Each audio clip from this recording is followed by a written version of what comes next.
Hi guys, I am Amit of class 9th and I am going to tell you a story named The Melon City. And believe me, this is a very wonderful and funny story, and the author of this story was Vikram Seth, who is so much popular in this field of writing. So let's begin with our story.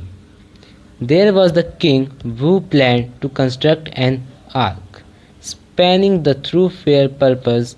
The purpose of the ark was to improve the onlookers normally and provide aesthetic joy to them. The plan of the king was executed immediately. One day, the king was passing by the side of the thoroughfare.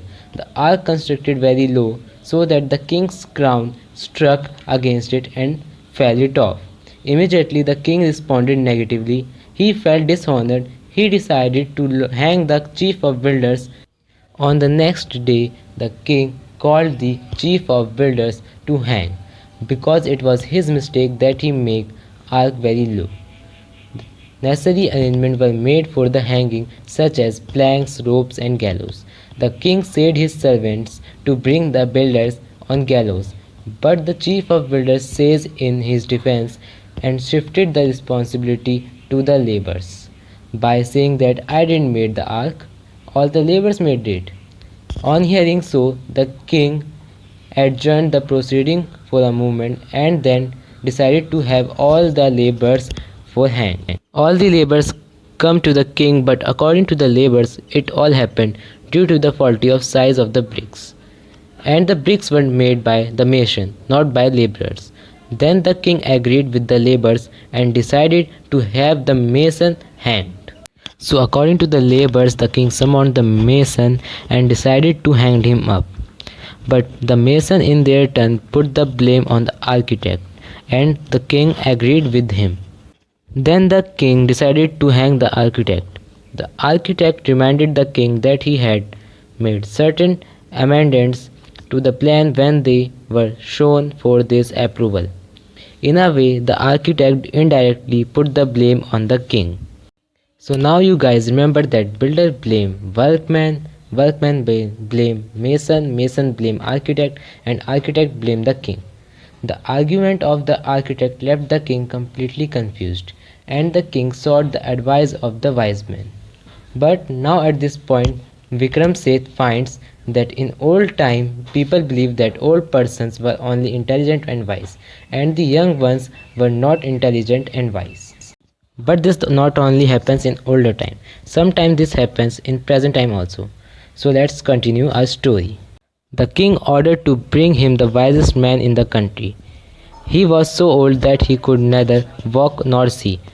According to the old man, the real culprit was the ark.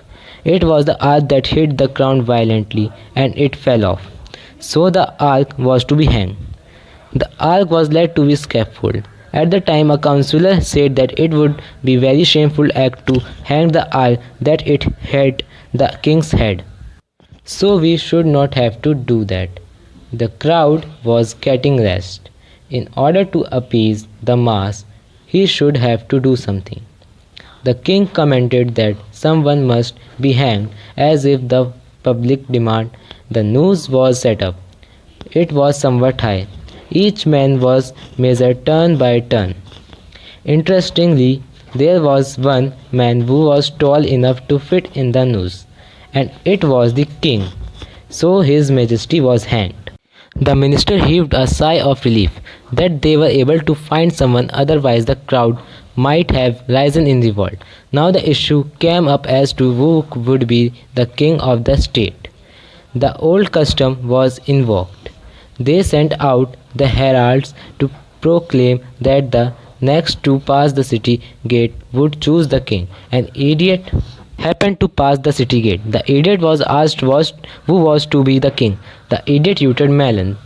Actually, that was his pet answer to all questions, since he liked melons. And then the people told to the minister that his answer was melon. Minister coronated a melon and placed the melon king reverently at the throne. All these events took place a long time ago.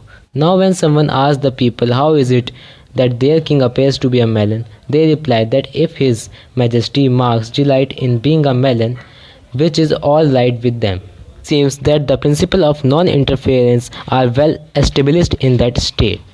By this story, the author wants to teach us about the laissez-faire, which means neither a person nor the government have right to interfere in the business community and in their work. So if you like the story, stay blessing me. Thanks for watching and peace out.